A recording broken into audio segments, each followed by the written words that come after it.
Hey guys, welcome to another video. I would like to thank you again, as always, for being a Patreon subscriber.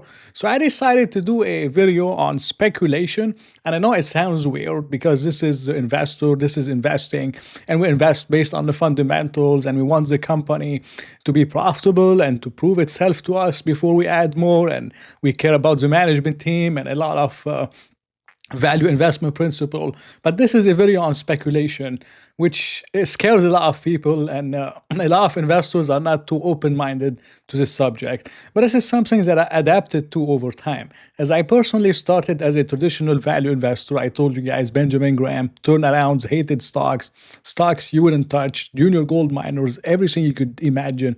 This is what I invested. But over time, I started moving more and more into the growth stocks.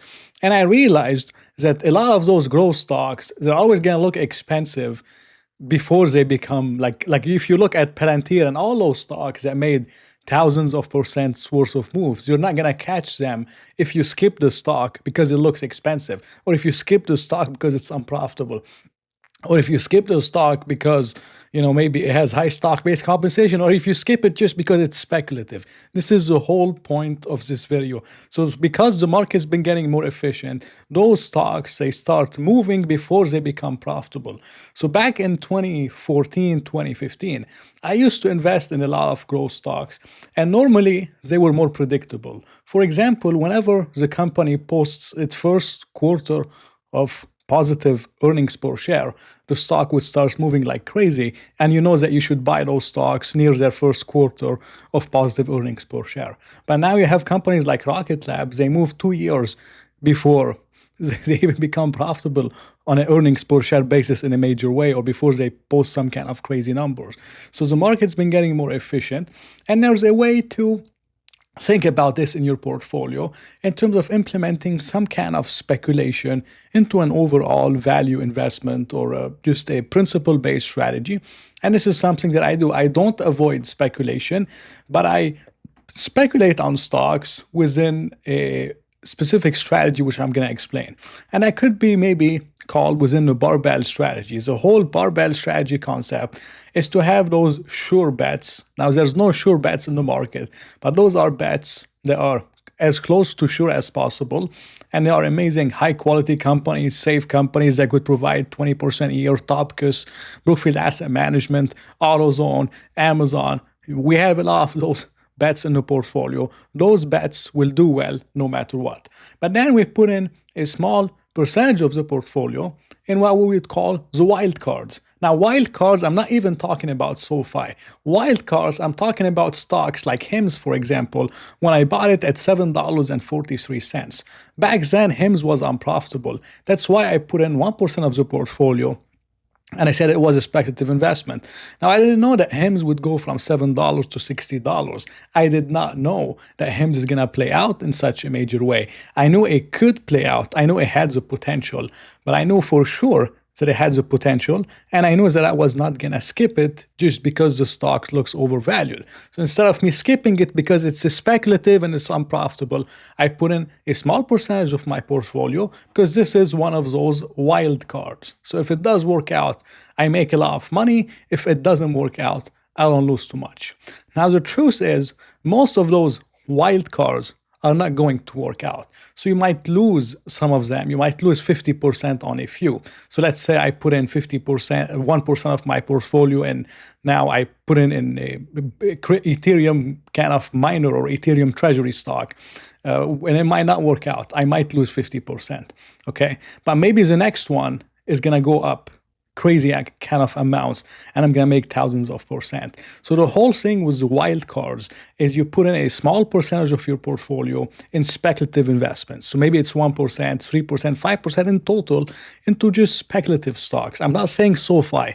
I'm not saying something like Robinhood. I'm saying speculative means stocks that have yet to become profitable. So it could be Ouster. Ouster could 10, 20, 30x on the upside.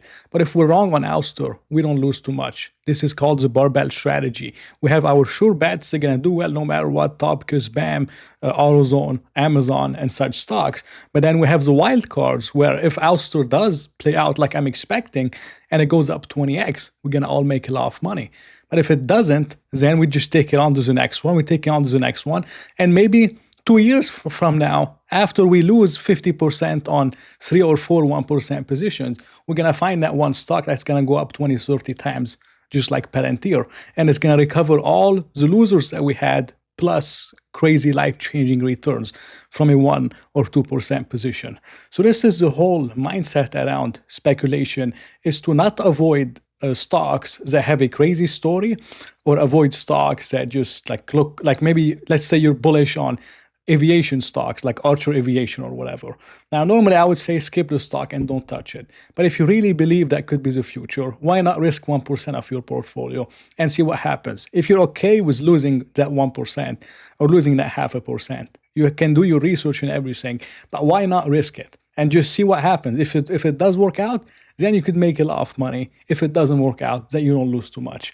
Now, this is very hard for investors to do, because it's a different mindset from doing a DCF on Amazon and buying Amazon. And then I tell you a stock that's unprofitable, you say, no, it's too risky, But the truth is, in the market, and especially within the right stocks like Ouster, which is improving on loss basis, most of those stocks, they're going to move before they become profitable, because the market's becoming more efficient. There's a lot of smarter investors out there. So the best way of doing it, in my opinion, is whenever, let's say you have a target in your portfolio. So let's say my target on New Year is to be up 20-25% annual return. This is my target as always. If in any particular year I'm over 25% a year, then I would start looking into speculative investments. I don't speculate on investments if I'm down 5% on the year, or if I'm only up 2%. If I'm making more than my target of 20-25%, then I'm like, okay, now I'm risking some gains and I can speculate on some investments.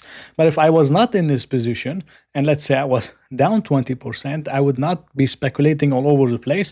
I would be a little bit more rational and I would be focusing on what I own. But the whole purpose of this video is to explain to you, whenever I buy a stock and I say this is speculative. Speculative means it's unprofitable and it has yet to prove itself, but it has a lot of potential. And because it has a lot of potential, we put it in the wild cards part of the portfolio. And the wild cards, not all of them will work out, but we don't need all of them to work out. We only need 1 out of 5 to work out, or 1 out of 10 even. But that 1 out of 10, if it works out the right way, is going to make up for all the 10 losers, 9 losers, and it's going to give us life-changing returns. So this is the whole mindset behind Ouster. This is the whole mindset behind the tiny Ethereum bets that I put up recently, and other kind of bets. If I'm up more than 25% on the year, I'm doing well. I have some excess liquidity, and I believe this is the right thing to do, and I see the right setup, I'm going to do it. And this is how I think about speculation within an overall portfolio. And thank you again for being a member, and I'll talk to you in another update.